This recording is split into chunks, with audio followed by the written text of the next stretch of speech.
afternoon, Mr. Amir Faisal Sahib. Like usually, I would welcome that you give me opportunity to have a given answer, giving take question answer.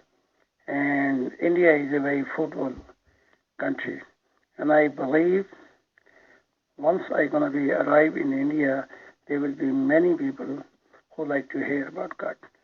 Thank you, and God bless you. And India is the hope, where the state and religion is separate, and I'm gonna have a great opportunity to deliver my message that God is a visible God. So I'm over here.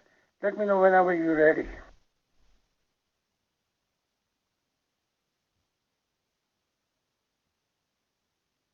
Assalamu alaikum warahmatullahi wabarakatuh to all dear group members of Pure Discussion Group.